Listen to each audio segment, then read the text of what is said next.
Alfred Hall like a ghost in the corridors, if that building were capable of having a ghost. He's especially present in the mood and atmosphere of the students who are aspiring poets.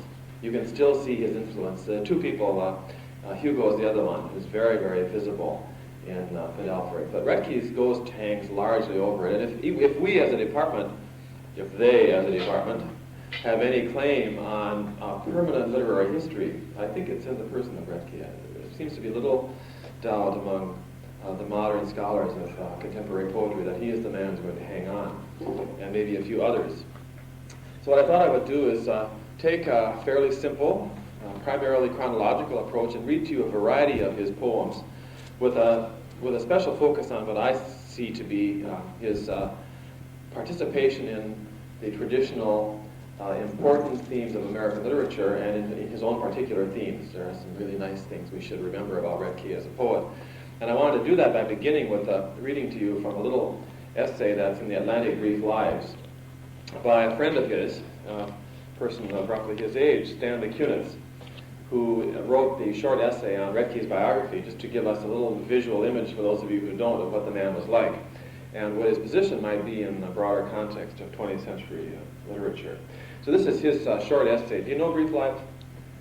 It's a single volume encyclopedia, biographical encyclopedia to the arts, and the major writers are given little essays as well as little introductions, which is one of the nice things. So you get not only a sort of encyclopedic description of a person's life, but you also get a personal statement by somebody of substance. I was reading before I started speaking with you this afternoon, they entered the essay on Robinson. Well, the poet J.B. Cunningham writes the essay on Robinson. So the tendency in here is for somebody of merit in the field, interested in the writer, to say something personal about that person involved. And this is Stanley Kunitz on Ted Roethke. The poet of my generation who meant most to me in his person and in his art was Theodore Roethke. To say, in fact, poet of my generation is to name him. Immediately after Frost and Eliot and Pound and Cummings and Hart Crane and Stevens and William Carlos Williams, it was difficult to be taken seriously as a new American poet. For the title to the new poetry was in the possession of a dynasty of extraordinary gifts and powers, not the least of which was its stubborn capacity for survival. When Roethke was a schoolboy in Michigan in the 20s, these poets had already arrived. For a long time, in the general view, they remained the rebels and inventors. I think one of the paradoxes of Roethke is that he's a generation that somehow got skipped in poetry, because I suspect for almost all of you, the names of the writers that he has just listed are the people you remember as the new poets. Right? They're the ones who picked up the baton in the 20th century and pushed it on. And Roethke's generation, which was the succeeding generation, was a great victim, according to Kunitz, of the overwhelming power and longevity of the writers of the generation before him. So modern poets, the people who are writing today in the generation after Roethke, tend also to go back to the generation before Roethke. And so he is the permanent lost generation, in essence. Even modern poets like David Wagner at UW probably go back to these great giants of the early 20th century. Roethke took his own work seriously indeed. Lashed by his competitive and compulsive temper, he committed himself fully to the exhausting struggle for recognition. A desperate, intimate struggle that left its mark on him. Only a few years before his death, he could refer to himself sardonically as the oldest younger poet in the USA. He was 55, I believe, when he died, so he was still considered a young poet in those days. You see, T.S. Eliot died, I think, 3 years after Roethke, didn't he? So here's that generational pressure. Roethke was not given the pleasure of living to be 75 and having actually endured the previous generation. I want to give you a description of him by Kunitz. More than a third of a century has passed since he blew into my life like the big wind of one of his poems. I was living in the Delaware Valley then. He came unannounced downriver from Lafayette College, where he was instructor in English and, more satisfying to his pride, tennis coach. My recollection is of a traditionally battered jalopy from which a perfectly tremendous raccoon coat emerged, with my first book of poems tucked under its left paw. The introductory mumble that followed could be construed as a compliment. Then he stood, embarrassed and inarticulate, in my doorway, waiting to gauge the extent of my hospitality. The image that never left me was of a blond, smooth, shambling giant, irrevocably Teutonic, with a cold pudding of a face, somehow contradicted by the sullen downturn of the mouth and the pale, curious eyes. A countenance ready to be touched by time, waiting to be transfigured with a few subtle lines into a tragic mask. Our evenings in the years that followed seemed to move inexorably towards a moment of trial for both of us, when he would fumble for the crinkled manuscript in his pocket, present it for approval. During the reading of his poem, he stiffened in an attitude of excruciating tension and suspicion. Roethke was not easy on his friends, but neither was he easy on himself. In the proper season, when conversation became dangerous, we would fight it out on the courts, for what he liked to boast, with a vow to Joyce, was the lawn Tennyson championship of the poetic world. For all his 6'3", 200-plus pound bulk and his lumbering gait, he was amazingly nimble on his feet and ruthless at the kill, with a smashing service and a thunderous forehand drive. The demon in him played the game just as it wrote the poems. Whatever he did was an aspect of the same insatiable will to conquer self and art and others. He could not bear to lose. If you managed to beat him by cunning and luck, you could not expect to be congratulated by him. He was more likely to smash his racket across his knees. After the steady deterioration of his body had forced him to abandon the game, his knees in particular gave out. He retreated into croquet and badminton, which he played with the same rapture and Schrecklichkeit. I thought that was really a very well-written description of a personality, and I particularly like it because the personality is a violent expression underneath a surface of poetry, which I think is highly controlled and highly crafted. Is one of the great appeals to me as a reader of Roethke's poetry. He does not give the impression of lack of control, and yet much of his life, from the stories I've heard, has been a fighting for control in his personality. I'm trying to recall the anecdote in the literary collection of anecdotes of American writers, in which I recall has Roethke going off the deep end. He had a long series of mental breakdowns and was able to keep himself going as an academic only under tremendous pressure, control. But he was having one of these mental breakdowns in Parrington Hall at the U, and the police were called. Do you remember this anecdote? And so the students were in the back. One ran out to say Roethke's going over the deep end. The police were called. They came together and they grabbed this great big man by the arms. And Dorothy Bowie, who some of you know, an old colleague of mine and friend, came running from the English department offices as well as the policeman grabbed him by the two arms to take him off to wherever they took him to get himself sane again. And the anecdote has Dorothy Bowie following the policeman down the hall saying, be careful with him, he's a poet." And a very famous one at that. I like the image of that, even if it's an inaccurate memory, because it does give you a sense of both the fragility and the energy that the man apparently had. So here was my problem: get into the personality of the man and then try to present him to you as a reader, but not as an expert. And I would certainly be glad to have any of you participate in responding to anything that I might read to you today, because if I don't understand it, I'm not going to stop. I'm just going to keep on going and let the lack of understanding go. I, as you see, selected a fairly large quantity of poems along with my friend the other night to read to you, and they cover a range, and I want to present them to you pretty much chronologically. This is the anchor edition of the collected poems of Roethke, and pretty much everything is in here. It will show you a couple of things, I think, as you read them and we flip-flop back and forth through the poetry. The first is that Roethke was a very facile poet. Quite a bit of his poetry was easily done and very, very amusing. He had a tremendous sense of humor. Roethke called himself one of the happy poets, which is interesting when some of his poetry is not happy, but his spirit as a writer tended to be exuberant and happy, and he desired to write amusing poetry. The other is that I would like us to be aware of a continuing theme, which takes us way back into American literature.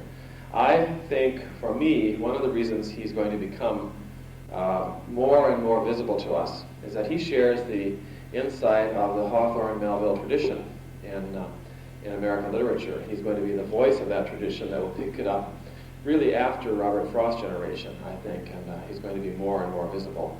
And that is that he shares the insight that the most important element in human experience is the heart and feeling. And he holds himself, along with Melville, for emotion and for sensitivity and for communion with the world around you.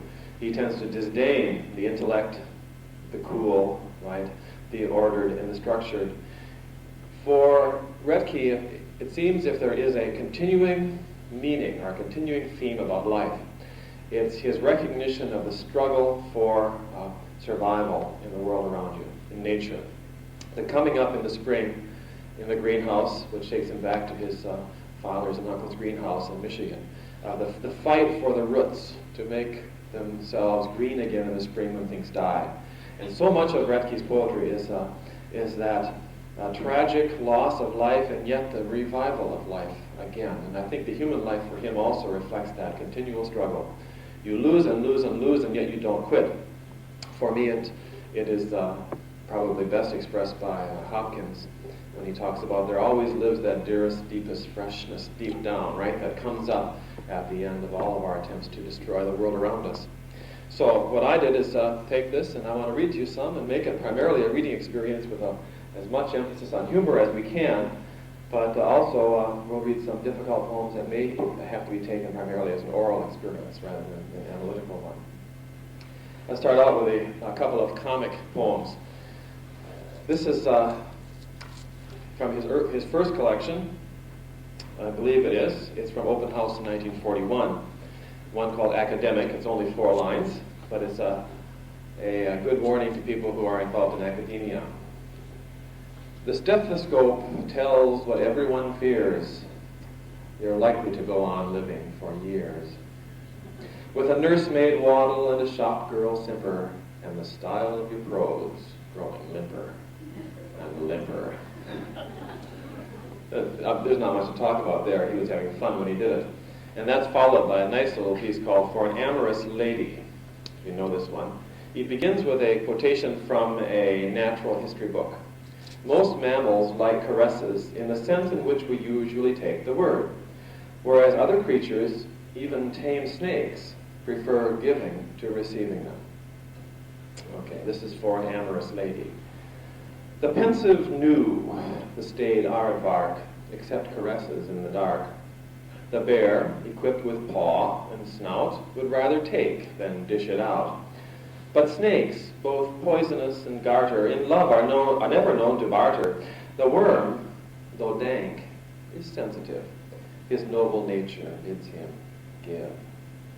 But you, my dearest, have a soul encompassing flesh and fowl. When amorous arts we would pursue, you can with pleasure bill or coo. You are, in truth, 1 in a million, at once mammalian and reptilian. I like that poem very much, but it does make me wonder if reptilian has a slightly negative context. Usually does for me, though it doesn't seem to in that poem all the same. Let's turn on to a short focus on his great book from 1948, The Lost Son, and read a few poems dealing with the theme that I was just talking about with you. The theme of growth. The critics that I've looked at thinking about this lecture have focused very strongly on that theme, saying that if he had a single germinal, there's a good word, experience as a boy, it was his approximation, his closeness to the greenhouse owned by his family. He was out in the greenhouse watching things come up from the dirt. And in this book of poetry from, I believe, 45, he has a large number of poems dealing with this theme. They appeared repeatedly throughout his life. 2 poems dealing with cuttings. This is cuttings in the botanical sense. Okay. This is cuttings. Sticks in a drowse droop over sugary loam. Their intricate stem fur dries, but still the delicate slips keep coaxing up water. The small cells bulge. One nub of growth nudges a sand crumb loose, pokes through a musty sheath its pale, tendrilous form. The assumption, I think, is that when you cut plants, they die. And you cut a rose from a bush, it'll bloom and then it dies. But the mystery of gardening is that plants will grow when they're cut if they're put in the proper environment against the entire context of their world. One can hardly read that poem without thinking of Thoreau's poem, "I'm a parcel of vain strivings tied by a chance bond together." Remember that poem?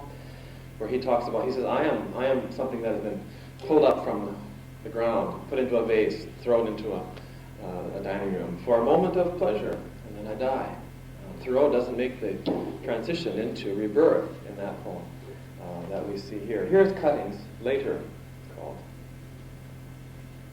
This urge, wrestle, resurrection of dry sticks, cut stems, struggling to put down feet. What saint strained so much, rose on such lopped limbs to new life? I can hear underground that sucking and sobbing. In my veins, in my bones, I feel it. The small waters seeping upward. The tight grains parting at last. When sprouts break out, slippery as fish, I quail, lean to beginnings, sheath wet. Words like resurrection are the clue, it seems to me, and the difficulty of it is the other element that I notice in these poems. It's not easy for nature to give itself a rebirth. The resurrection doesn't come automatically, and especially in the context of cuttings. Here's another one. This is one of the nicest of this period, of this group, I think. It's called Root Cellar. My grandma had a root cellar. Maybe some of you remember them too. As I recall, it was where she would put her potatoes and things to keep them cool so they wouldn't dry up. But he says the awful thing, or the wonderful thing, is that down the root cellar, things are supposed to be quiescent, but they're not. Right? They keep on growing. Root cellar. Nothing would sleep in that cellar, dank as a ditch. Bulbs broke out of boxes, hunting for chinks in the dark. Shoots dangled and drooped, lolling obscenely from mildewed crates, hung down long, yellow, evil necks like tropical snakes. And what a congress of stinks!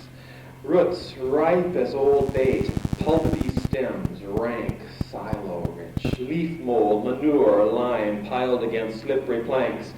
Nothing would give up life. Even the dirt kept breathing a small breath. That's a very nice little poem.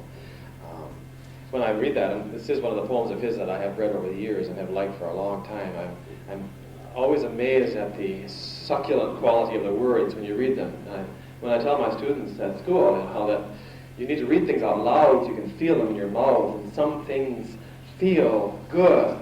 Right? I had them memorize Melville's Maldive Shark last week, and I was trying to convince them that it's worth knowing it, so you can say about the shark, phlegmatical one, pale sot of the Maldives Sea. You know, wow, it feels so good to say those words, and they all look at you like.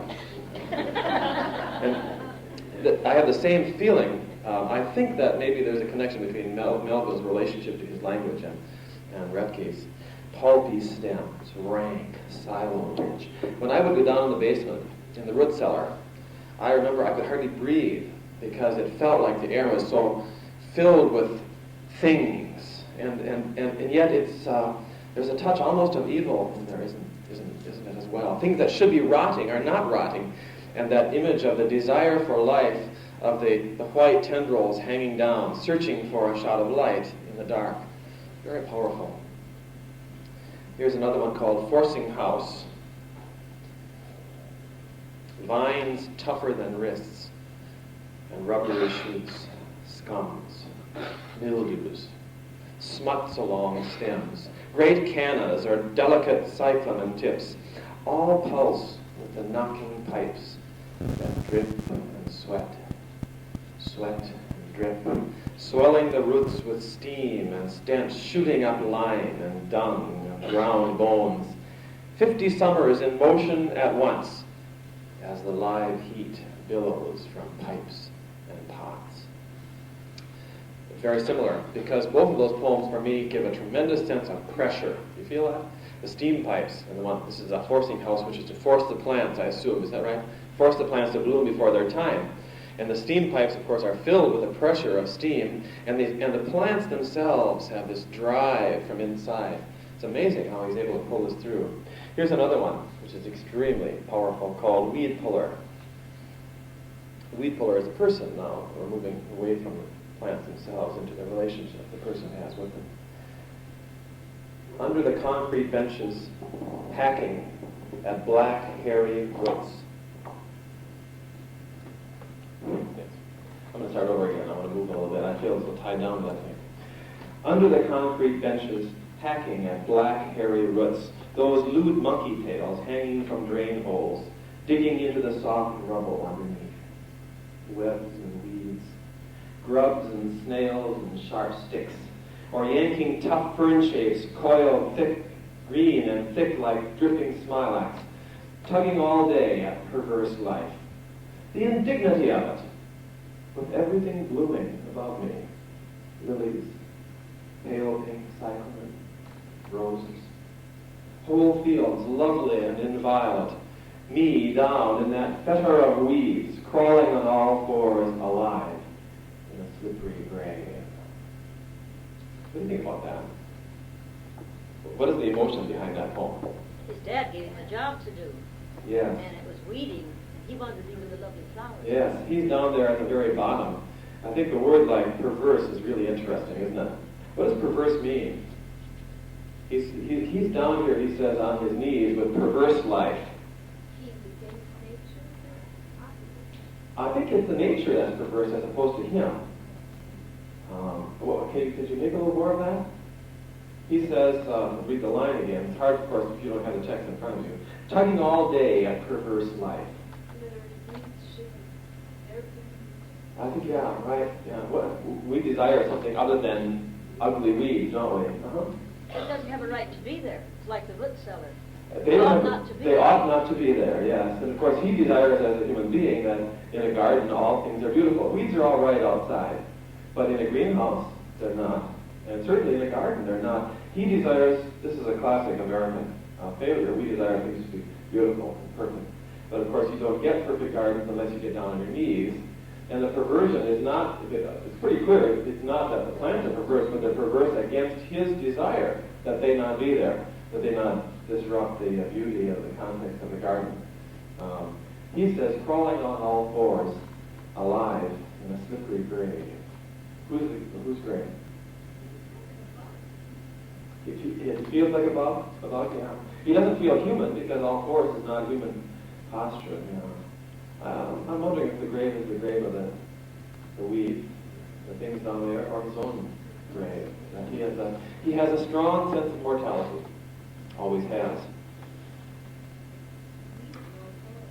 Yes, you do. That's the only way you do it. So I remember an old lady in my neighborhood who had a long pole with a snipper in the bottom. She couldn't bend over. You ever seen one of those things? She used it as a crutch too. She was a very old lady, Mrs. Lumsky, and she would walk around and she would clip the weeds. She could pull at the top. And you ever see one of those? I've never seen another one. Now, if there is a perverse flower in the other direction, it's the one he talks about next, orchids. An orchid has always seemed to me to be a flower that just does too much. I mean, there's no restraint in its lushness. I like something more simple, like pansies. But here's the orchid. They lean over the path, adder-mouthed, swaying close to the face, coming out soft and deceptive, limp and damp, delicate as a young bird's tongue. Their fluttery, fledgling lips move slowly, drawing in the warm air. And at night, the faint moon falling through whitewashed glass, the heat going down, so their musky smell comes even stronger. Drifting down from their mossy cradles, so many devouring infants, soft, luminous fingers, lips neither dead nor alive, loose, ghostly mouths, breathing. What are the orchids, Jim? It gives it strong personification. They are. He says adder-mouth, like snakes. But I don't think snakes for me is the primary image. I think they're like some some creature out of a horror show in many ways. This is a chilling poem for me, though I'm not sure it's supposed to be. Yes, they are parasites, aren't they? They live on other plants, larger trees. They hang on them. Yeah. I feel two things. One, the warmth and the heat of the context in which they live. These would have to be greenhouse plants in Michigan, wouldn't they? You can't live in Michigan weather. And the other is the will to survive, which is inside them.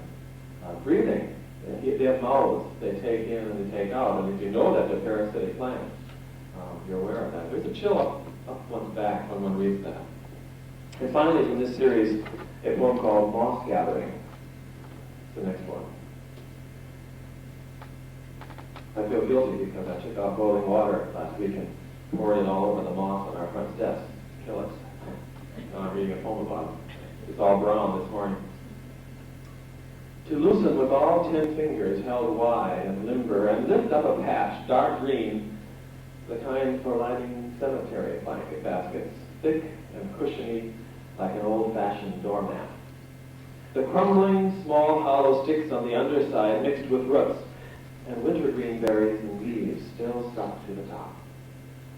This was moss gathering. But something always went out of me when I dug loose those carpets of green or plunged to my elbows in the spongy, yellowish moss of the marshes. And afterwards I always felt mean, jogging back over the logging road, as if I had broken the natural order of things in that swampland, disturbed some rhythm, old in the vast importance, by pulling off flesh from the living planet, as if I had committed against the whole scheme of life a desecration. Why does he feel that, I suppose? He says that he feels as though he has pulled the flesh from the living planet. Well, what are the elements? It's interesting.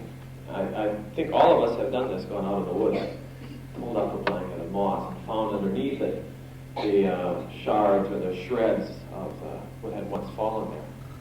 Is there something beyond this, beyond the poem, that would make it that desecration? What does the moss do for the swamp floor of Florida? Beautiful. Well, it makes it beautiful. Yeah, he definitely. And of course, it's like he says, the lining of cemetery baskets, like a doormat, thick and soft and cushiony. I think it has another function, actually, doesn't it? Huh? It does. Yes, I think it keeps other things from growing up, but it doesn't have a recycling phenomena. No.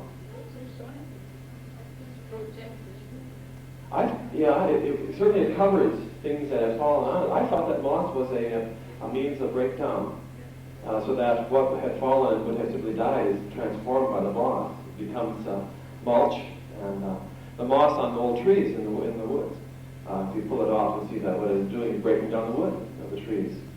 I'm thinking that because the poem seems to imply that he says, by doing this, you interrupt the whole scheme of life. It's a desecration against the whole scheme of life. That the moss has a very particular place. It has to be on it grows on death. This is the point, right? The things it grows on are the decaying elements of the trees and bushes that have fallen to the floor, the swamp themselves. And so he feels that there's an involvement here going on. That's a guess. I wish I had a thorough or a Roethke expert here to push on it. Okay, a couple of poems that are funny and serious at the same time. This is Frau Bauman, Frau Schmidt, and Frau Schwartze. You know the poem? These are three ancient ladies who apparently came to the greenhouse and worked there when he was a little boy. Frau Bauman, Frau Schmidt, and Frau Schwartze.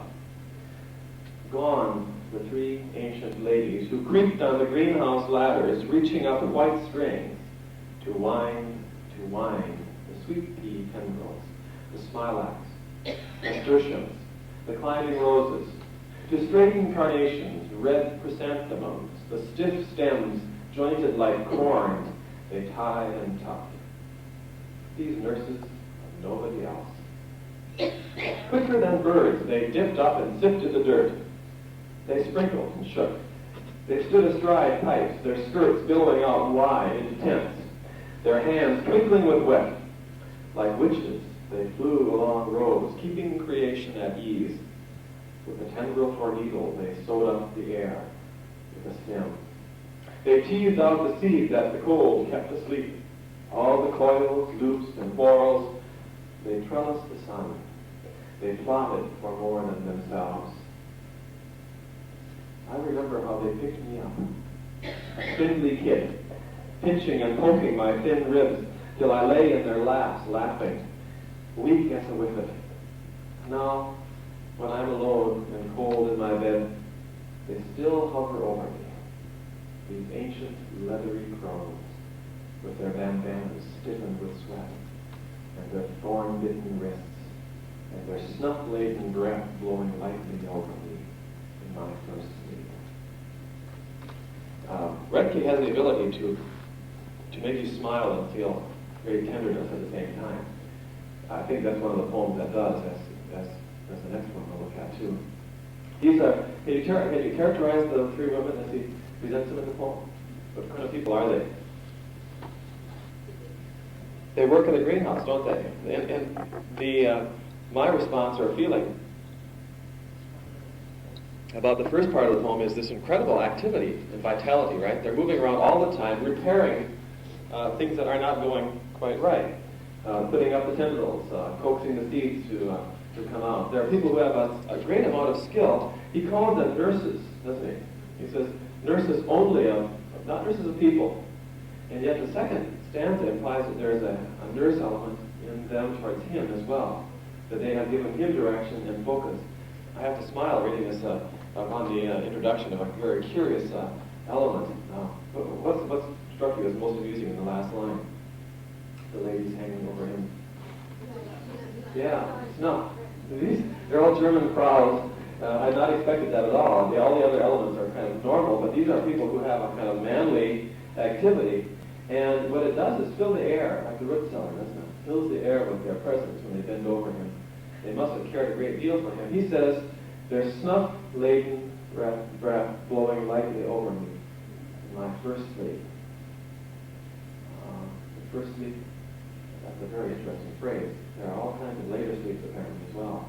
But the first sleep of childhood, the sleep of unawareness, while he had not grown up to be an adult, not with the meaning it took in his life. But he remembers them poking him in the ribs, right? They tickle him like they do the tendrils. That's right. It's the same kind of process. That's right. With fingers. Yeah. It's really a nice poem. They climbed on the pipe and the ladder. Yes, they climbed around the pipes, the steam pipes that would have been used in the greenhouse, I assume. Astride of them. They strike one as very manly, alert old ladies, don't they? Right? Climbing up and down, moving here and there, not afraid. They're not restrained. They're not genteel, even though there are three Fraus, three women, German women at that. And quicker than birds. Yes. Yeah. He says ancient leathery crones, but they could have been 40.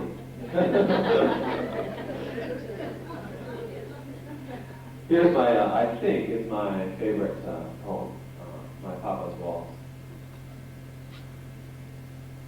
The whiskey on your breath could make a small boy dizzy, but I hung on like death. Such waltzing was not easy. We romped until the pan slid from the kitchen shelf. My mother's countenance could not unfrown itself. The hand that held my wrist was battered on one knuckle. At every step you missed, my right ear scraped the buckle. You beat time on my head with a palm caked hard by dirt, then waltzed me off to bed, still clinging to your shirt. I have a strong memory of teaching this at the U because I taught it once in a class and discussed it, and I had one of those unaccountable, strong, negative reactions. Surprising a teacher. Sometimes they happen. They never happened before, never happen again. But I had a group of students in that class who were adamantly anti-Roethke because they thought this was a poem about a cruel, heartless father who didn't care for his child and picked him up when he was drunk and scraped his ear and swung him around and didn't pay any attention to the mother who tried to say, stop, stop, stop, you're hurting that child. And I remember as a teacher just being, what can you say? Because I see this poem as one of the great expressions of love of a child for his father and for a very curious memory of a father. John Giardi has that horror too in his analysis. He does. A cat. They have the same poem. Is that right? Where does he write about that? When do I read it? Both often hear it, so. I'd like to read that. Because Charity tends to be a good reader and a good writer. Yeah. No, it's, now maybe we could talk a little bit about it and see where it comes from. I thought hand back there, Chip.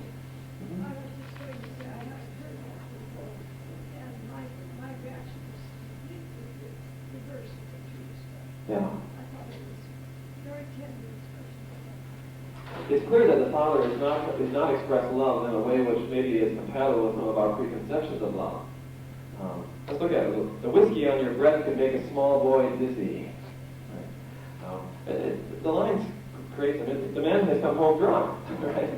But his response when he comes home drunk is not to beat the wife, but to continue with the dance or whatever it is. I like the contrast. Why would the whiskey on his breath make the small boy dizzy?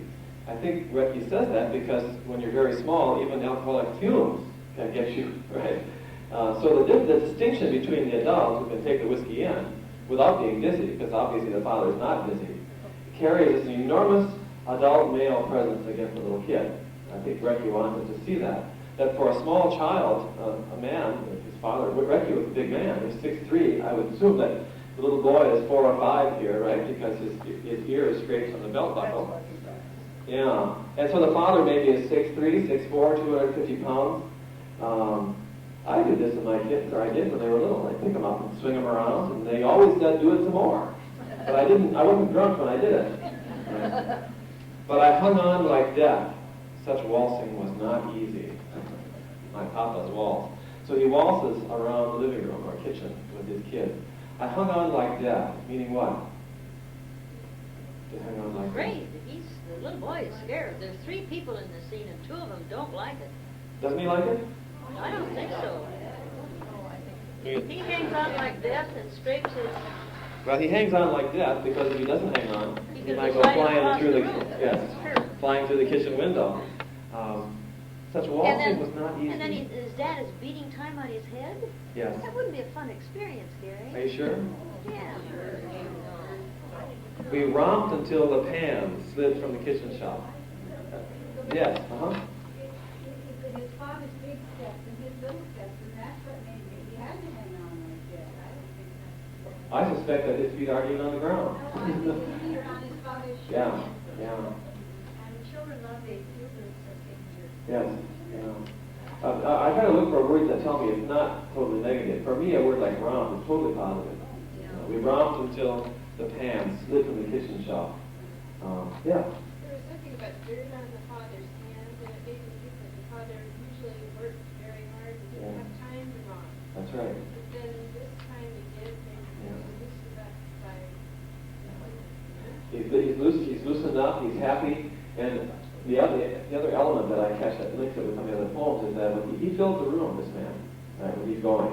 So much so that you can imagine his heavy feet in the kitchen jarring and jarring and jarring until the pan starts sliding down, so that there would be no place to go. For the child, it must be an all-encompassing experience. My mother's countenance could not unfrown itself. She doesn't approve. Her pots and pans are going down. She doesn't like the drunk father being here with her kid. What about, all the same, can you read that line in terms of the countenance in a slightly different way, from a negative way? Yes. What would it be? Here it brings in my mind very much the fancy the shoutage at a strange home when I was a kid. And the men all went out and patted them up. And they come back and we loved it. It was good. We just hung on to their shirts with the help for them we could, and then played the rest of what we could do. And it was great fun. Yeah. What about the mother's frown? Well, the women didn't approve of the men enough for a drink. Yeah. I can just imagine her in that situation.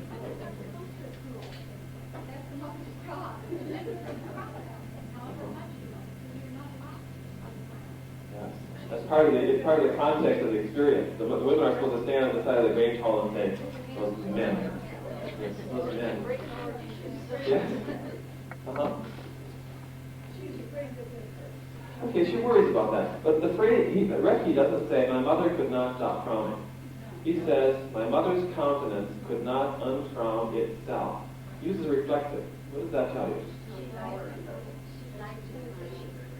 Is there an implication that the frown is a part, and maybe she knows that it's not quite as bad, but if he doesn't stop, the pots and pans will be all over the floor, and maybe there is an element of will in the mother's face which is different from the expression. Maybe she hasn't chosen to frown, but in this context, mothers frown. Right? I think she's enjoying it. Underneath. Now, Gary, look at the title, too. It doesn't say our waltz, and he's just as involved in Papa. It's my Papa's waltz. That's right. It's not the kids. But isn't my Papa one of the great positive things that kids can say? Yeah, my Papa's a loving phrase. Yeah. Especially in retrospect when you don't have to waltz anymore. Mm-hmm. It might be more pleasurable as an adult than as a child. Absolutely. The hand that held my wrist was battered on one knuckle. What does that mean? Hard work for him. Sure. Whatever he does, it's hard work. The hand that held my wrist, what does that tell you? Okay, holding is a very nice, gentle word, right? And what about relationships between child and father? Yes, the child is small, right, and the man's hand is large. It can easily encompass the wrist of the child. Was battered on one knuckle. At every step you missed, my right ear scraped the buckle. What does that tell you about the father's skill? Yes, it sounds like he was dragging him around, and this is not a Strauss waltz, is it? No.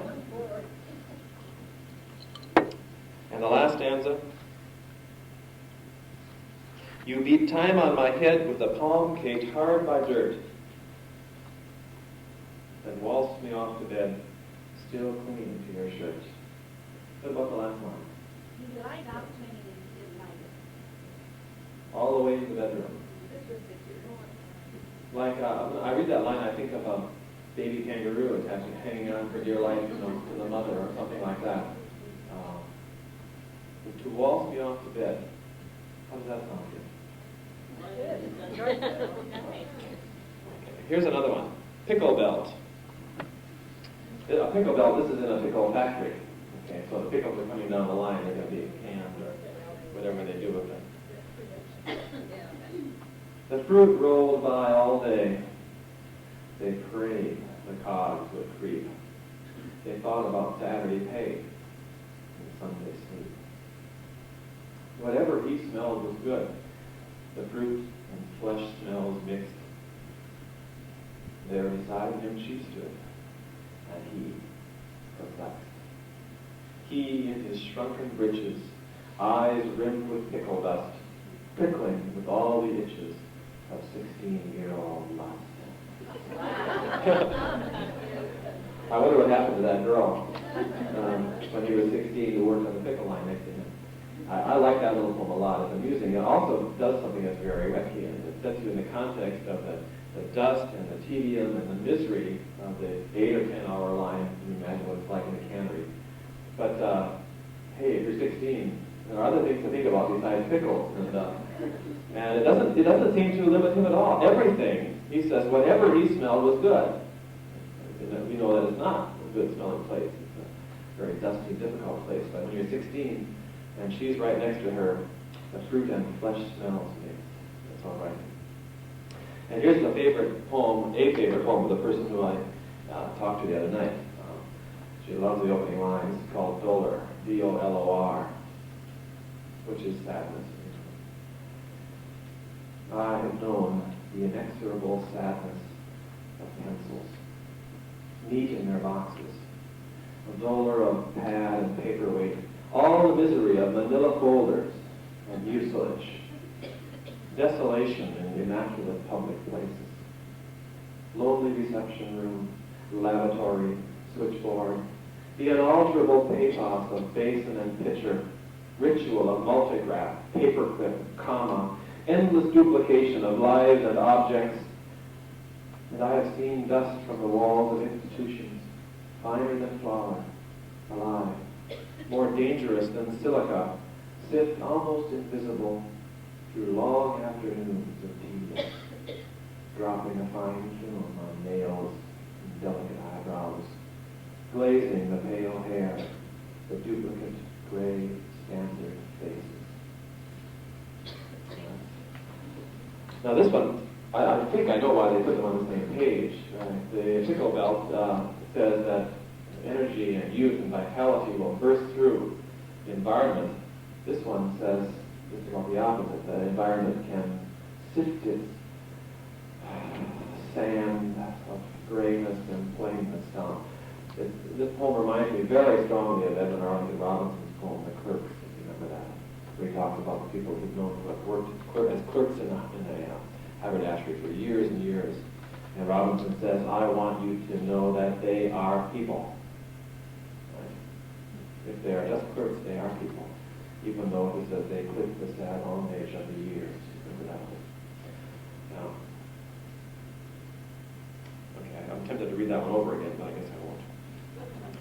Okay, let's see what time. Okay, I think we'll move on to end this hour with a longer poem in the love section called I Cry, Love, Love. Some of these, I have 2 or 3 longer poems that will take me maybe 4 or 5 minutes to read. And some of these you may just have to take for sound because you won't be able to stop and catch the meaning. They're a little bit more difficult to hear on one, to get in one reading. So listen to the sounds of them as well. See if they come around. This is I Cry, Love, Love. When weeping, little bones, but where?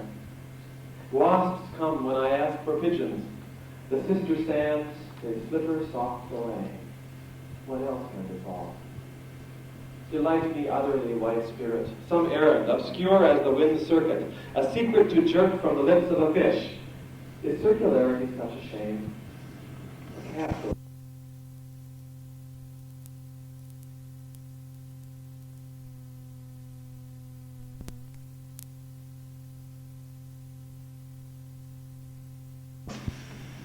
Live as water. I've traced these words in sand with a vestigial tail. Now the gills are beginning to cry. Such a sweet noise. I can't sleep for it. Bless me in the maze I made. Hello, thingy spirit.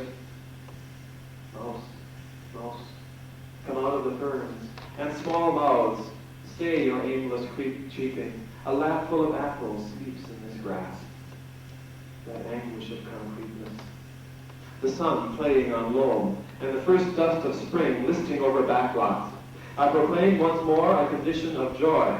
Walk into the wind, Willie. In a sodden place, all raps and knocks approved. A dry cry comes from my own desert. The bones are lonely. Beginnings start without shade, thinner than minnows. The live grass whirls with the sun. Feet run over the simple stones. There's time enough. Behold, in the loud's eye, love. I hear the owls, the soft callers coming down from the hemlocks. The bats weave in and out of the willows, wing crooked and sure, downward and upward, dipping and veering close to the motionless water. A fish jumps, shaking out flakes of moonlight. A single wave starts lightly and easily shoreward, wrinkling between reeds and shallower water, lifting a few twigs and floating leaves, then washing up over small stones. The shine on the face of the lake tilts backward and forward. The water recedes slowly, gently rocking. Who untied the tree? I remember now. We met in the nest. Before I lived, the dark hair sighed. Never enter. Oh. That's a nice piece. It's much too long for us to go at length. Let's stop for your coffee with a comic poem, and then we'll come back and read Elegy for Jane and Awakening and a few other nice ones. This is a very nice, funny piece. It's called Reply to a Lady Editor.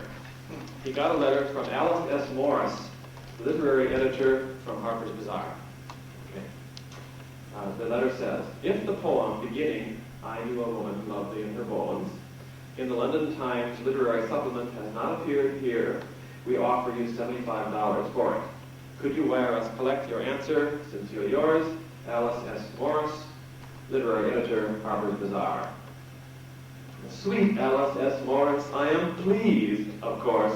You take the time supplement and read its verse. In fact, I'm going to reread that again because it's I am pleased. Okay. Sweet Alice S. Morris, I am pleased, of course. You take the time supplement and read its verse, and know that true love is more than a life force, and so, like my poem called Poem. Dan Cupid, I tell you, is a brawly buck. A visit from him is a piece of pure luck. And should he arrive, why, just lean yourself back and recite him my poem called Poem. Oh, print it, my dear, do publish it, yes, that ladies their true natures never suppress when they come dazedly to the pretty pass of acting my poem called Poem. My darling, my dearest, most honest alive, just send me along that sweet 75. I'll continue to think on the nature of love as I dance to my poem called Poem. And send me along that sweet 75. Okay, we'll pick up with a couple of nice ones at the beginning. Very best poems, the ones that I'm sure when you think of Roethke, you think of his poetry. They're the poems that crop up in almost any class in modern poetry. I'd like to start with Elegy for Jane, which is a particularly affecting poem for anybody who's ever been a teacher and had to work through the peculiar relationships of teachers and students, which I'll talk to you about a little bit. This is Elegy for Jane, my student thrown by a horse.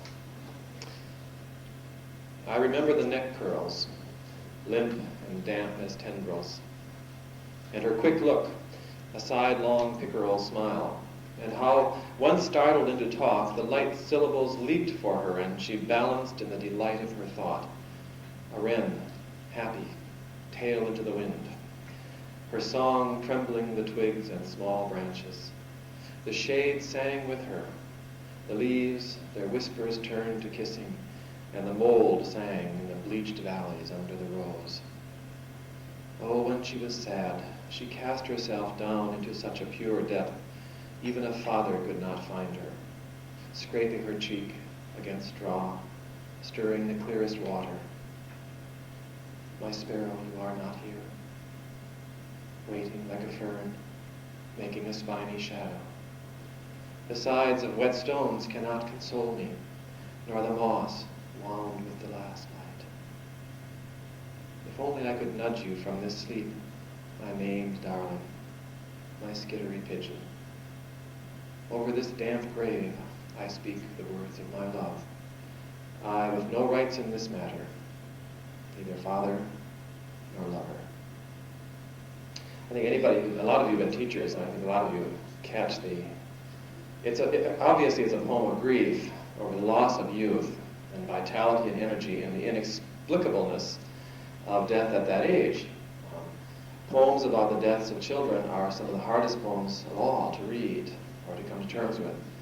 I always read this one with Bells for John Whiteside's Daughter, if you know John Ransom's poem on the same subject, in which the emotion is anger, I think, more than anything else.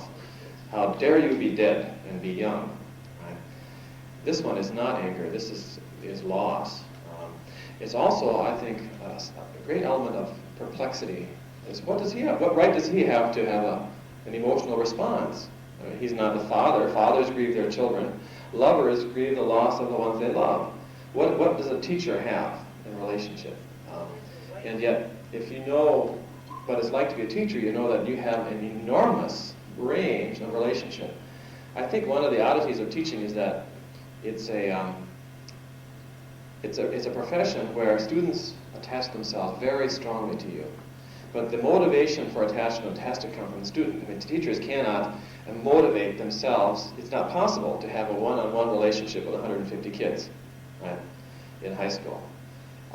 And while you try to, of course, relate to each one individually, those special students have to be the ones to make the relationship personal to them. And a lot of students have a much deeper relationship with you than you realize, because they keep it to themselves, but they listen to you very closely. They're very intense. And it's amazing how you can miss somebody you never had a strong relationship with, because you're aware as a teacher that these people have bonded themselves to you in one way or another. And yet you don't have rights, which it seems to me is a major word. if somebody sees Roethke standing on the grave of this girl, what are they going to say?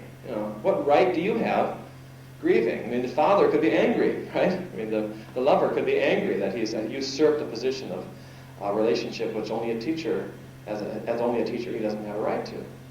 And so I think for me, one of the emotions in the poem is frustration.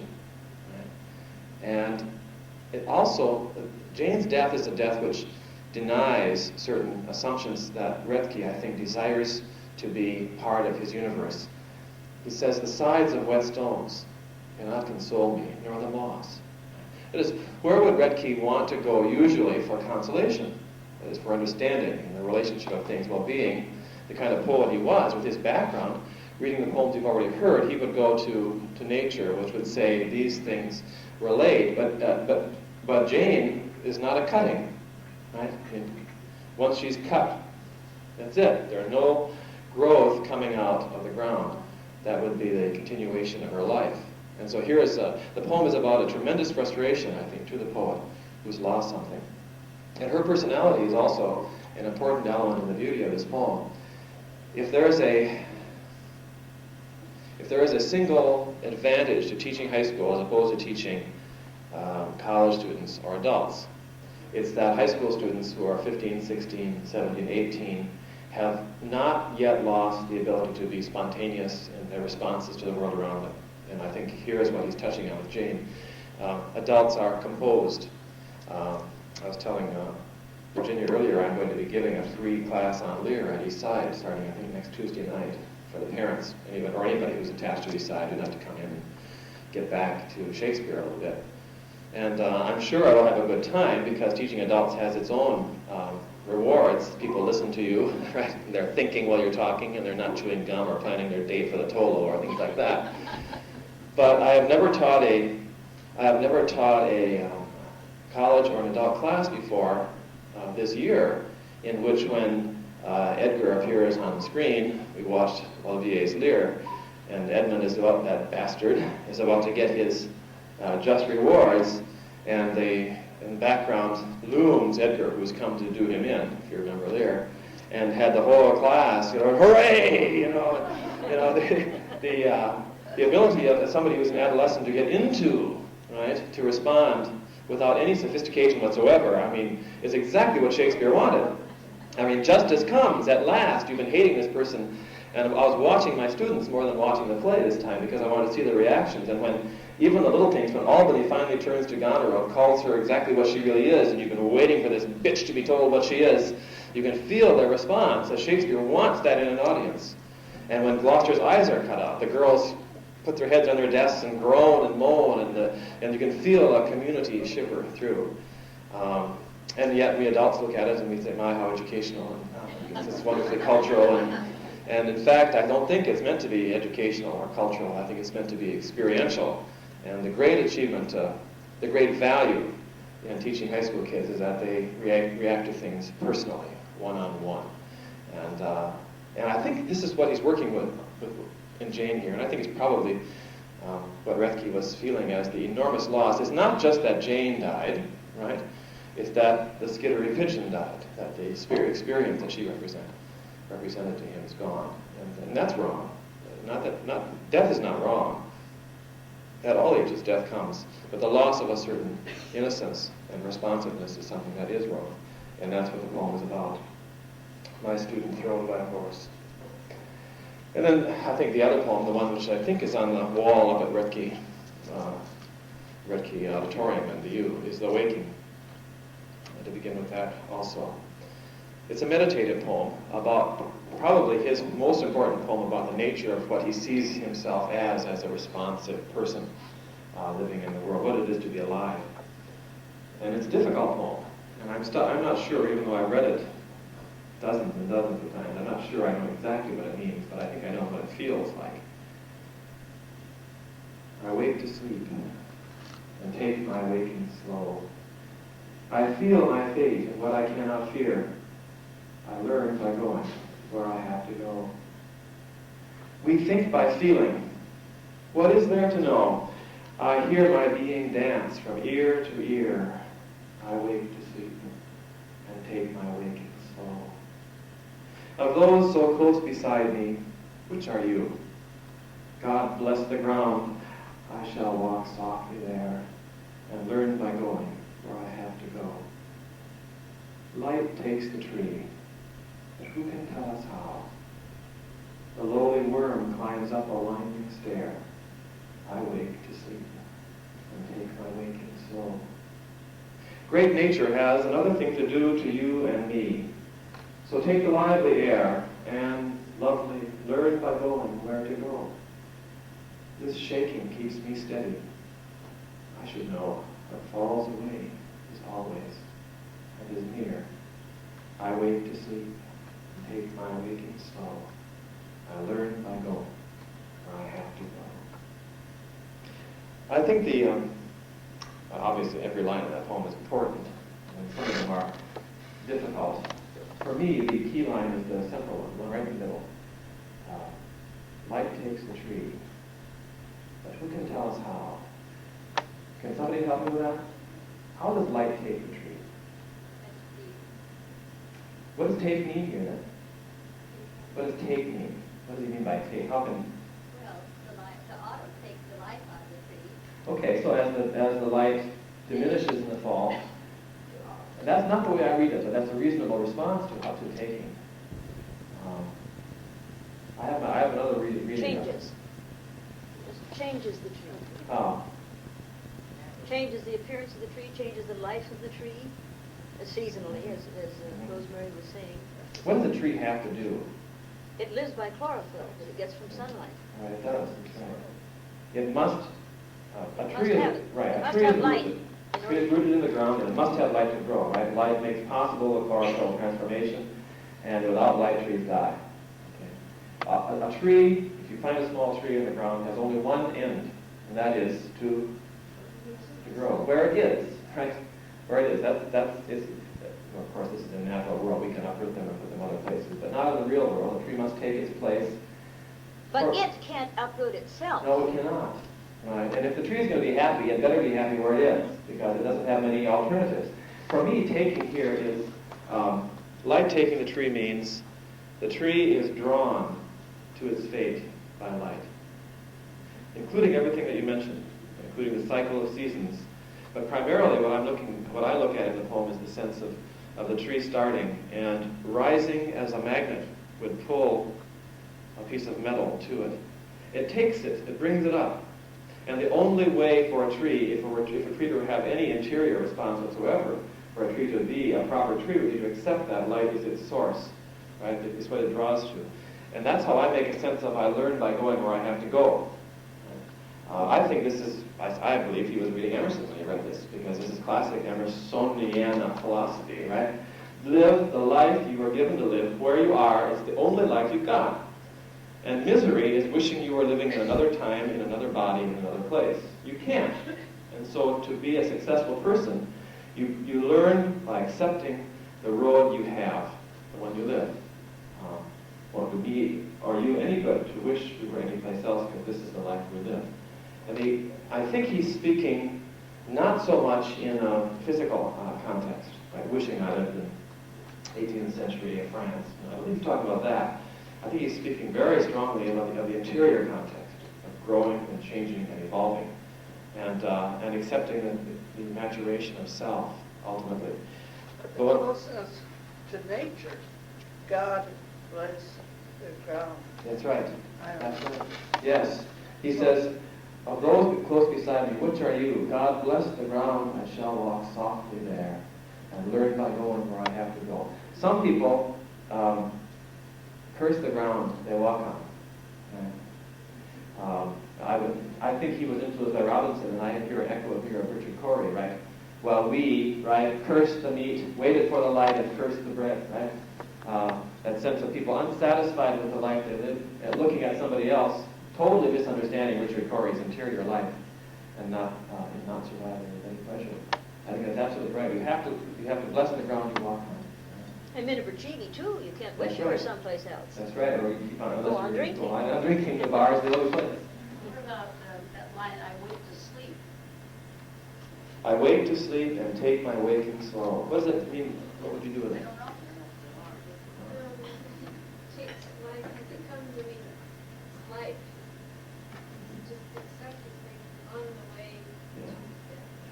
think it has a, yeah, right. I think it has a couple of meanings.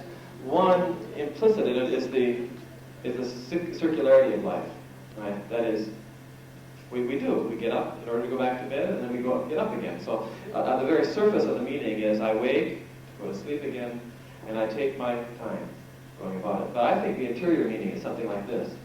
I think that sleep means a lack of awareness, essentially, right?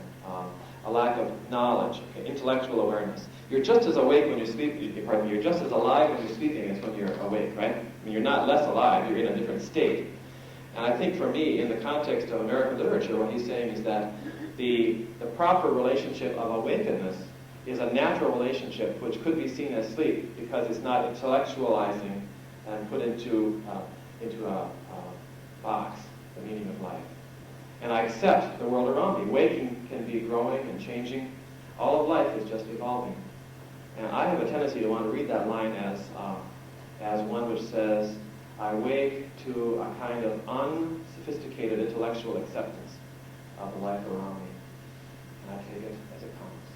I learn by going where I have to go instead of intellectualizing it. Right? I find out where I'm going and learn what I learn as I live my life. I think that Roethke doesn't like the intellectual attitude, just as Melville hated it, that you experience your life and then you understand what you did. I don't know the person I was when I was 25 until I can look back on it with some distance and say, well, that's, now I understand. But back then, I didn't know. I think knowledge is retrospective, and experience tends to be under the cover of unconsciousness. Since none of us have control over our lives, and this is very true with Roethke, right? I mean, he would get up and go to school and teach a class, and he'd be in the mental hospital by the end of the day. Well, let's hope he learned something in that process. This poem implies that he accepted the difficulties of his own life, which involved instability.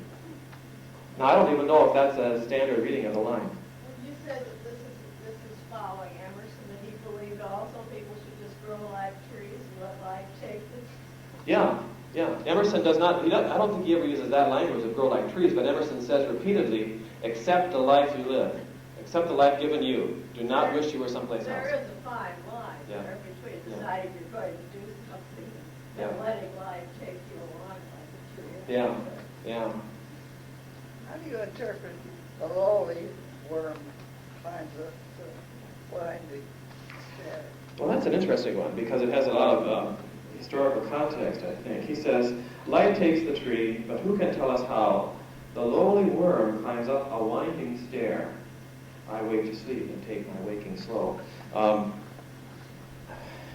When I read the line, I think immediately of the great chain of being, or some kind of evolutionary element. Right, that something that begins as a worm evolves gradually through evolution into higher life forms. Capitalized tree. How does he capitalize it? Is that what you said? I don't know. He didn't write it. Fine. Why does he? Oh, I don't know. I don't either. Yeah. That's why I'm asking. Yeah, I But can't answer that question. I think the capitalization shows great respect and love. He does it for ground, he does it for tree, he does it for nature. But he doesn't do it for a worm. Well, no, but the lowly worm climbs up the line. He said the very next paragraph is about death, and I think the lowly worm is too. The next paragraph says, great nature has another thing to do to you and me, so take the lively air now while you can. Yeah, that's why you can. That's true. And the lowly worm is waiting there. See, it's climbing up the winding stair, if you like, for our, for our very own casket coming down. Yeah. Ooh, I don't know. That's an interesting question, an interesting reading. But great nature does have another thing to do to you and me, whether it's in the terms of aging, or as you asked me at lunch, how is it you can go to elder hostel? That's why. Yeah. And you can't. Now, I'm thinking hard about that line. I'm not sure what I think about it. Yeah.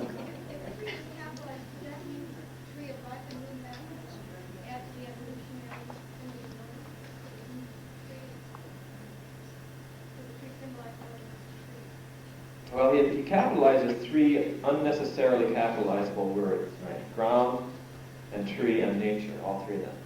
In nature, we could just say, well, Mother Nature would make him do that. I think he's doing it to accentuate those three words. I think it's reverence in all three. God bless the ground. I shall walk softly. Right. You said that, I thought that the tree reaching for the light, so of course, you know, the tree is reaching for the light, whereas the worm just crawls up, he's reaching for light, he's just going, that's why he's not capitalized, he's just going up and up and up this guy.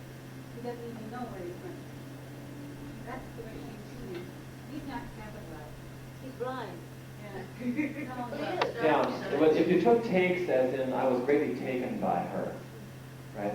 Light, it takes the tree. The tree is taken by light, as in, It reaches, yes. Yes. The tree just reaches, but the worm the doesn't. lowly worm climbs up a That's why winding he's called stair. lowly. But a winding stair is indirect. Yeah, Takes a long time. that's right. The tree grows straight up the wind. Yeah. Yeah, I like that. Yeah, that's now we're cutting on my I getting feel better far. now. Yeah, the tree goes straight up by the light, whereas the lowly worm, which is not inspired by light, That takes worm it. is under the tree, Gary. Is it? Now we're back to Robert Blake, so I don't know. Let's not go all the way back to Blake. The worm is in the rose, you know. Yeah, I like that. I like that. I think for the first time I'm seeing some sense in those lines. I knew you would do this. I knew you'd ask me questions about lines I didn't understand, and then I'd be caught. So, but yes, I think that's right. I think the tree sees and is taken by the light, and the worm rises slowly, if it ever gets there. And since that's right. Yeah. I'm wondering if there is not a kind of acceptance on both parts by him, however, that this is the way of nature. Yeah. But the lowly worm is less. Yeah. I don't see the worm as the worm of the worms crawl in, the worms crawl out. No, I don't No. either. I like to think of it that way. No. But I do think you're reading about nature as something else for you and me is absolutely right. I mean, listen, the day will So come. enjoy the day. So Take the lively air. Take And advantage let of the life life you've got now. Yeah. You want to talk about the Sistine? I did not want to pursue the form. Yeah, this is an intricately structured poem, which would take us quite a while if we moved into it. And it is a sestina, isn't it? It's a villanelle. Villanelle or rondo? Yeah, one of those. Villanelle. It has It's a two repetition refrain of lines. I wake to sleep and The I middle learn one by rhyme. going. Yeah. Yeah. I started looking at that the other night and I decided, no way am I going to get into prosody with this. And it ends with the two refrain lines together? Yeah. Villanelle form. You can look up Villanelle in your dictionary and follow it. So it does raise an interesting point. Roethke is a poet who can handle complicated traditional forms with grace, much more so than most of the poets of his generation. Most of them didn't try it, as you know, didn't want to try it. All right, let's go and get away for a minute from the seriousness and look at a poem of humor. Let's see how far we want to go on this. Do you like the humorous poems? Yes. How about the Sloth? This is the Sloth, or the Sloth. How do you pronounce it? Sloth? Sloth? Either is correct. Okay, I'll say Sloth then. Since his name is not in the poem at all, it's okay with me. In moving slow, he has no peer. You ask him something in his ear, he thinks about it for a year. And then, before he says a word, there, upside down, unlike a bird, he will assume that you have heard. A most exasperating lug. But should you call his manners smug, he'll sigh and give his branch a hug. Then off again to sleep he goes, still swaying gently by his toes, and you just know he knows, he knows. That's the Sloth. Here is the Lady and the Bear. Okay. A lady came to a bear by a stream. Oh, why are you fishing that way? Tell me, dear bear, there by the stream, why are you fishing that way? I am what is known as a biddly bear. That's why I'm fishing this way. We biddlies are peculiar bears, and so I'm fishing this way. And besides, there's a law, a most exactious law, says a bear doesn't dare use a hook or a line or an old piece of twine, not even the end of his claw, not even the end of his claw. Yes, a bear has to fish with his paw, a bear has to fish with his paw. Oh, it's wonderful how, with a flick of your wrist, you can fish out a fish, out a fish, out a fish. If I were a fish, I just couldn't resist you when you are fishing that way, when you are fishing that way. And at that the lady slipped from the bank and fell in the stream, still clutching a plank. But the bear just sat there until she sank, as he went on fishing his way, as he went on fishing his way. He doesn't seem like a very polite bear, you know. Okay. Let's move over to a third very famous poem. I'm going to skip one that I may come back to in a minute, called I Knew a Woman, which is one of my 2 or 3 favorite Roethke poems. It's a love poem, I think. I knew a woman, lovely in her bones. When small birds sighed, she would sigh back at them. When she moved more ways than one. The shapes a bright container can contain. Of her choice virtues, only gods should speak, or English poets who grew up on Greek. I'd have them sing in chorus, cheek to cheek. How well her wishes went. She stroked my chin. She taught me turn and counter-turn and stand. She taught me touch, that unhealed white skin. I nibbled equally from her proffered hand. She was the sickle, poor I, the rake, coming behind her for her pretty sake. But what prodigious mowing we did make. Love likes a gander, and the door is a goose. Her full lips pursed the errant note to seize. She played it quick, she played it light and loose. My eyes grew dazzled at her flowing knees. Her several parts could keep a pure repose, or one hip quiver with a mobile nose. She moved in circles, and those circles moved. Let seed be grass, and grass turn into hay. I'm martyr to a motion not my own. What's freedom for? To know eternity. I swear she cast a shadow white as stone. But who would count eternity in days? These old bones live to learn her wanton ways. I measure time by how a body sways. I really like that poem. I think it's a marvelous combination of love and lust and seriousness and humor. And that's one of his great abilities, to make something funny and touching and moving and sad and very serious at the same time. And you see this, some of these traits all in that poem. That sounds like a 16-year-old grown up. Yeah, it does. You can see the connection between that kid and now. He obviously was very susceptible to the female presence. And this also sounds very much like a particular woman. I don't know who it was written about, but it sounds like a particular spirit who gave him, in addition to physical pleasure, apparently a great sense of direction. She was the sickle, poor I, the rake. Rake is a marvelous double word, isn't it? I think he maybe felt like a rake around her. But if you take it in terms of what the two, one cuts down and the other one cleans it up, right? In the sense of the two things going together properly, it's such a nice combination. Having teenage children and you teaching them, don't you almost, when you see that kind of joy that they have, you almost experience it yourself. I mean, in the poem, you kind of feel like you're seeing them.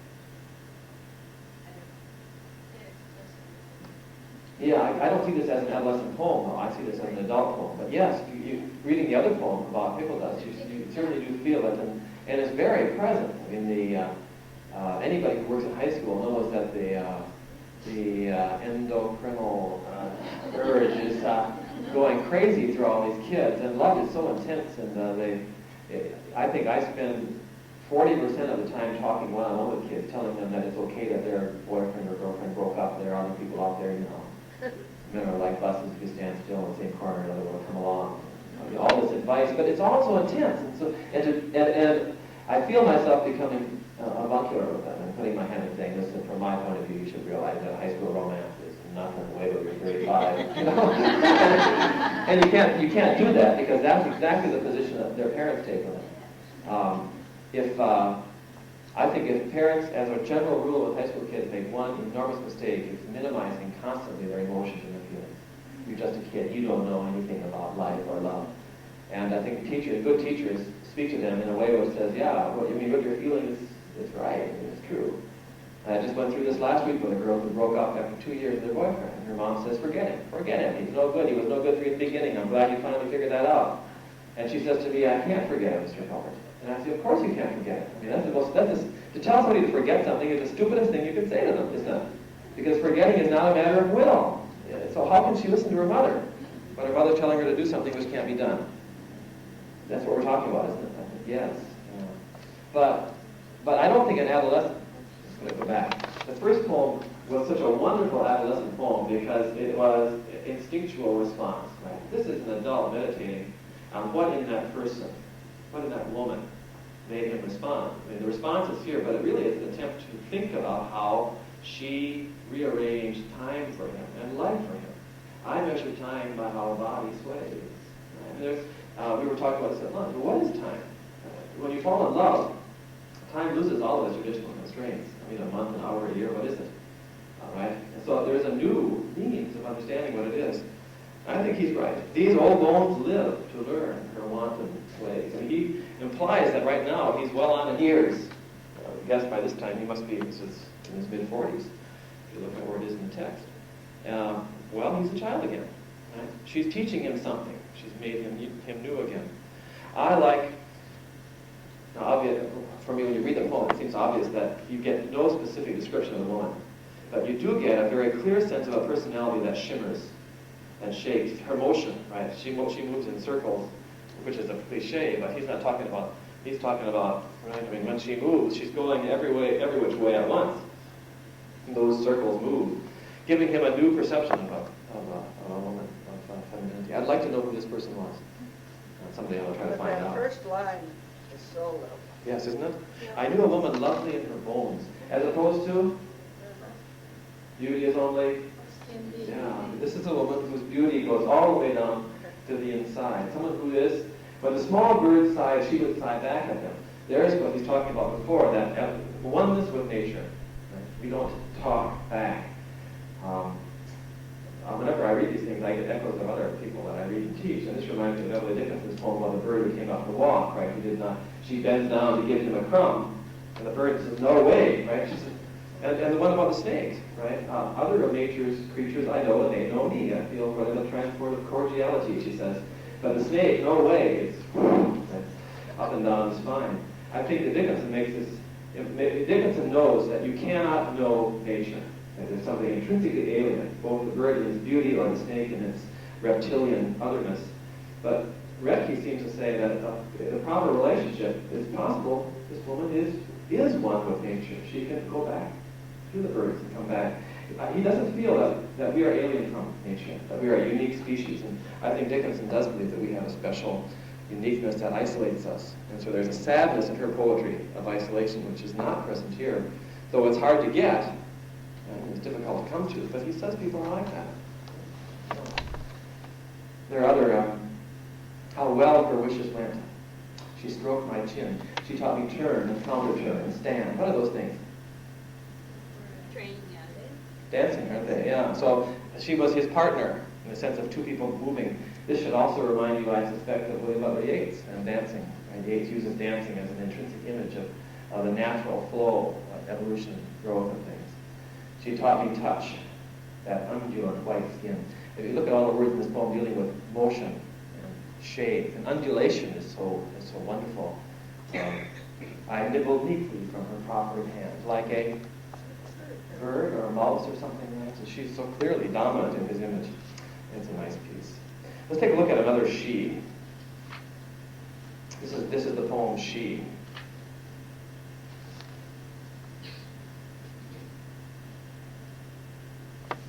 I think the dead are tender. Shall we kiss? My lady laughs, delighted what is. If she but sighs, a bird puts out its tongue. She makes space lonely with a lovely song. She lilts a low, soft language, and I hear down long sea chambers of the inner ear.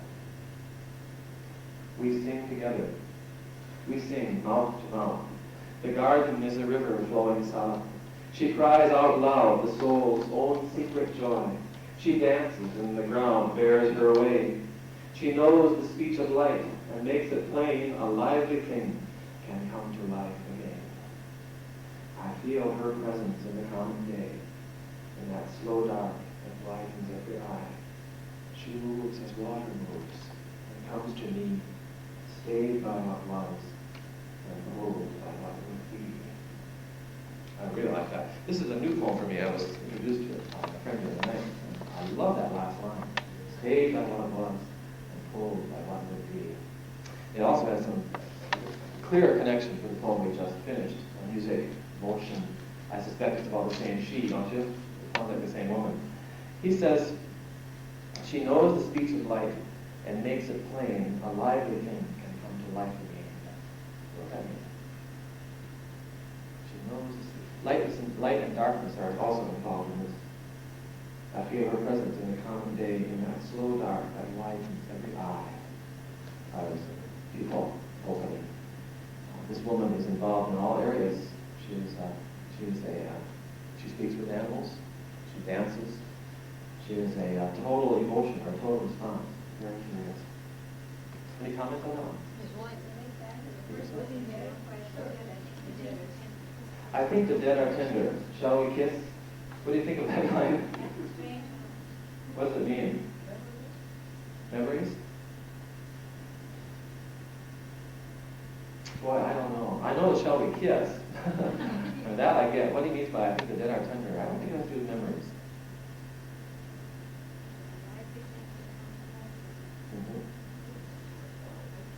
That I hear down along sea chambers of the inner ear makes you think of a shell. Yeah. And then the shape of the ear like a shell. She lives a low, soft language, and I hear down long sea chambers of the inner ear. Inside your brain, way down in there. I think maybe the answer to that first line is in the second line. I think the dead are tender. Shall we kiss dash? My lady laughs, delighting in what is. It's like it begins in the middle of a conversation. Yeah. That they're having together. I think the dead are tender, and we'll be tender too. And then they kiss, and then what she means to him comes through so closely. Yeah. That's almost like we're talking about the nature of death before the poem starts. Yes. Maybe his feelings were dead, and she awoke something he thought that was dead in him.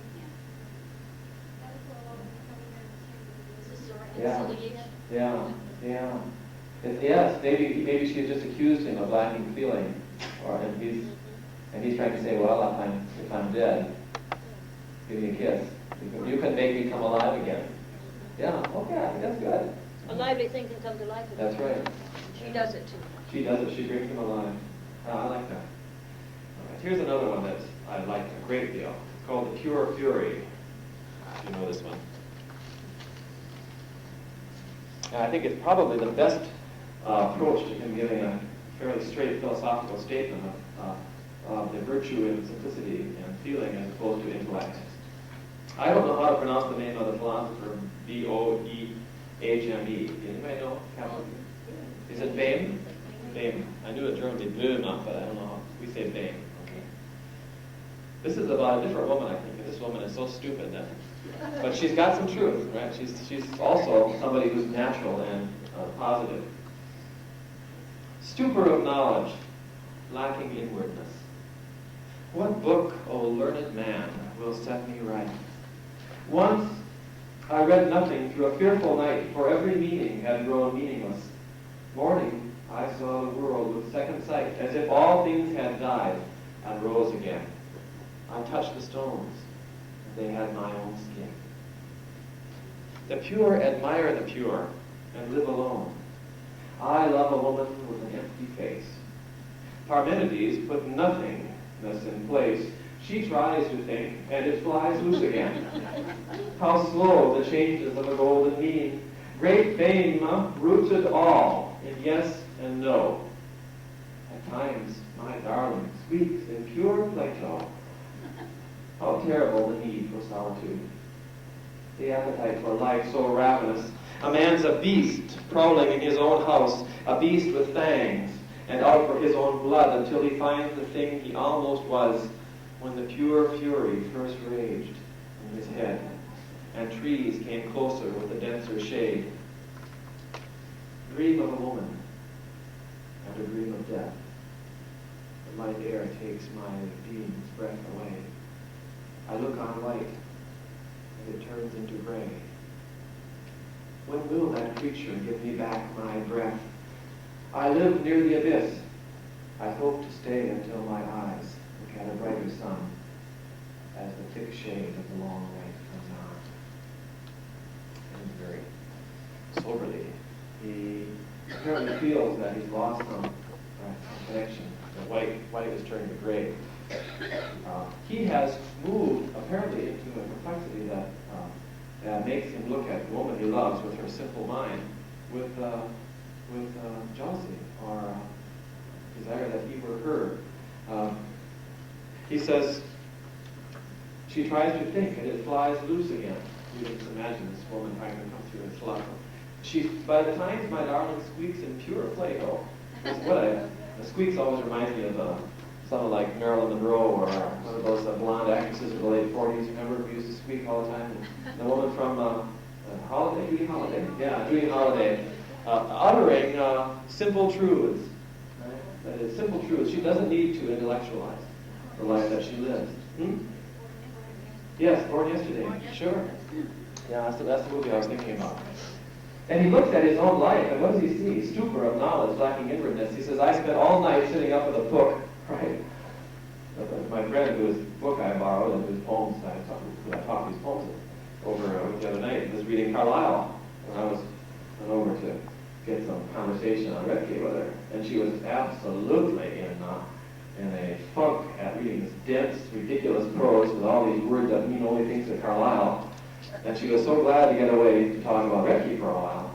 And I was thinking, boy, stupor of knowledge, lacking inwardness. And when this thing's over, she's going to know Carlyle, but will she have got any life from it? There's a lot of death in Carlyle's language, not much vitality. So he said he stayed up all night. Right? I read nothing to a fearful night, for every meaning had grown meaningless. The more you think about truths, apparently the less grasp you have of them, unlike his darling who squeaks Plato. He says,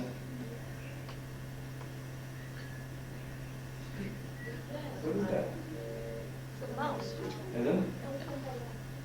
A man's a beast, prowling in his own house, a beast with fangs, and out for his own blood until he finds the thing he almost was, when the pure fury first raged in his head, and trees came closer with a denser shade. What do you suppose the pure fury means here? Until he finds the thing he almost was, when the pure fury. Does pure fury mean anything? The implication, I think, in the last stanza is that we're working on that. When will the creature give me back my breath?